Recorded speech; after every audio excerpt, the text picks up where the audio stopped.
Welcome up, everybody, to another Rev Talk.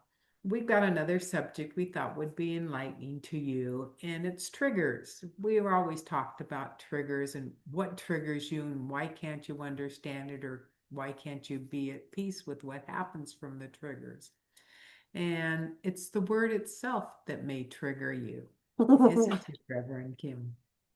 So you're being triggered by by the word trigger. That's right, because you This think. this actually came about in my SRT session. And so um, the therapist was talking about, and I don't know if I brought it up or how it came up. It's just I might have said, oh well, that triggered so and so. And she said, she said, I really dislike that word. She said, I don't like using that word triggered. She said, because it comes with a negative connotation attached to it.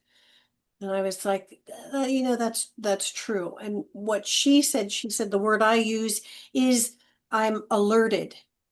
She said, I'm being alerted to something that has, come up and I need to look at, or I need to acknowledge, or like you and I have always said before, oh, well, this might come up again. And you get upset by it. And so this is an alert. You're being alerted that, okay, this is happening. So where's our focus? What do we need to do, to shift that? But I thought about it and I thought, you know what, that's a really that's a really good word. That's because it doesn't carry a negative connotation to it. It carries an empowerment for, What's, go ahead. well, it's an empowerment that you've asked for this to come up, not, oh, some outside force. Triggered it. Right. Mm-hmm. But you had said she didn't like the word triggered. She disliked it. And I said when we were previously talking, I hated it. And yet I was saying, I hate the word hate and dislike. It takes the anger, it takes the oomph out of it, but it says the same identical thing that you're trying to say. It's a dislike. You need to work with it, you need to honor it and figure it out. And that's what, not a trigger, but we're going to see what this alert means for us. Yeah. It just, it smooths it all around and makes it in a positive being versus a negative and something you have to do. And it's a very positive approach. I think it was a very good change in verbiage. I like how you said that, where it takes it gives it a more positive energy. And of Yeah. course, you and I always talk about how everything is energy, and that's true. There is a very strong energy and emotion to the word hate. There's a negative energy to the word triggered, although that's just because it's been used, I think, so much that it becomes known in the collective as something negative. So saying dislike, even though people think dislike is I don't know if I want to say a softer word than hate.